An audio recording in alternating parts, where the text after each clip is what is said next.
देहरादून में हलचल तेज है। ये अपने देहरादून में हलचल तेज है। अभिषेक, दिल्ली का रुख करते हैं। निशांत हमारे साथ जुड़े हुए हैं, सहयोगी निशांत। दिल्ली में शांत है माहौल, ये कहा जा सकता है कि अब तो नाम भेज दिया गया है, उस नाम के साथ देहरादून पहुंच चुके हैं राजनाथ सिंह और मीनाक्षी लेखी।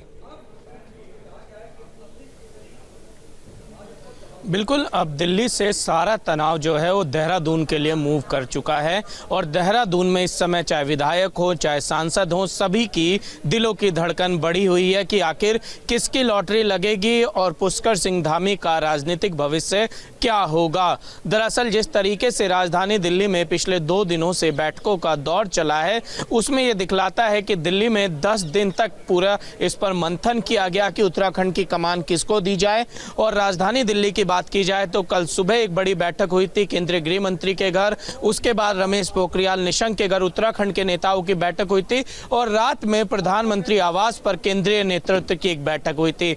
इन 3 बैठकों में मुख्यमंत्री के नाम पर लगभग सहमति बन चुकी थी और वो सहमति जो भी रही होगी, अब राजनाथ सिंह जब वहां पहुंचे हैं विधायक दल की बैठक में, राजनाथ सिंह उस नाम को डिस्क्लोज करेंगे और विधायकों से राय लेंगे और जिस तरीके से उत्तराखंड में मुख्यमंत्री के चेहरे को लेकर तमाम तरह के सवाल उठ रहे हैं, उसका जवाब मिल जाएगा। पिछली बार भी देखा जाए तो जो मुख्यमंत्री बनने थे पुष्कर सिंह धामी को यह एहसास नहीं था कि वो मुख्यमंत्री बनेंगे, वो अपनी लॉबिंग मंत्री पद के लिए कर रहे थे। तो ऐसे में बीजेपी में कभी भी कोई भी चौंकाने वाला फैसला हो सकता है और उस फैसले पे विराम अगले आधे घंटे के बाद से या कह लीजिए 4:55 पर राजनाथ सिंह जब बीजेपी दफ्तर पहुंचेंगे, 5:15 से 5:20 के बीच वो मुख्यमंत्री का नाम लेंगे और विधायकों से उनकी सहमति सीधे तौर पर मांगेंगे। और ऐसे में उम्मीद की जा सकती है कि उत्तराखंड में जो भी मुख्यमंत्री होगा, बीजेपी का शीर्ष नेतृत्व के चयन के बाद उसका नाम लिया जा रहा है।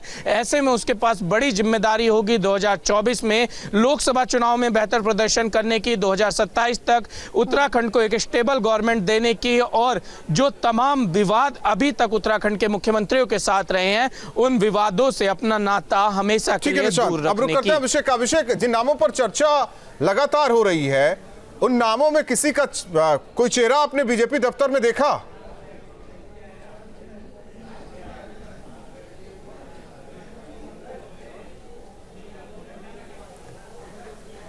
अभिषेक, आवाज आ रही है? आप तक आवाज पहुंच पा रही है? ठीक है, निशांत का रुख करते हैं। हालांकि निशांत, आप लगातार बता रहे हैं कि अब तो तनाव देहरादून जा चुका है, लेकिन ऐसे में बहुत सारी चीज है। ये एक तरीके से कहे कि 10 तारीख के बाद यक्ष प्रश्न बन चुका है, जिसका जवाब हालांकि केंद्रीय नेतृत्व या कुछ ही केंद्रीय नेतृत्व में कुछ ही नेता दे सकते हैं और ये जवाब जो कि पहुंच चुका है, लेकिन वो खुलकर सामने नहीं आ रहा है। देखिए, कई चीजें हैं।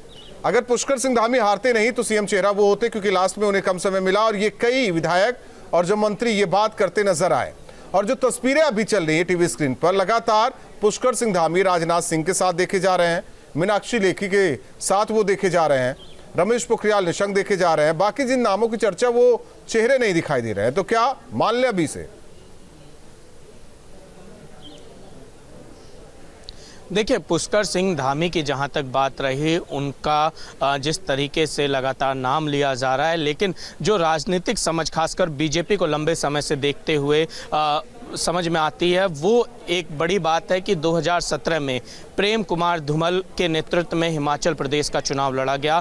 हिमाचल प्रदेश में बीजेपी की पूर्ण बहुमत की सरकार भी बनती है, लेकिन धूमल अपनी सीट हार जाते हैं और धूमल के हारने के बाद से मुख्यमंत्री जयराम ठाकुर बना दिए गए और उसके बाद अब उत्तराखंड में भी कुछ इसी तरीके से चीज़ें निकलकर सामने आई।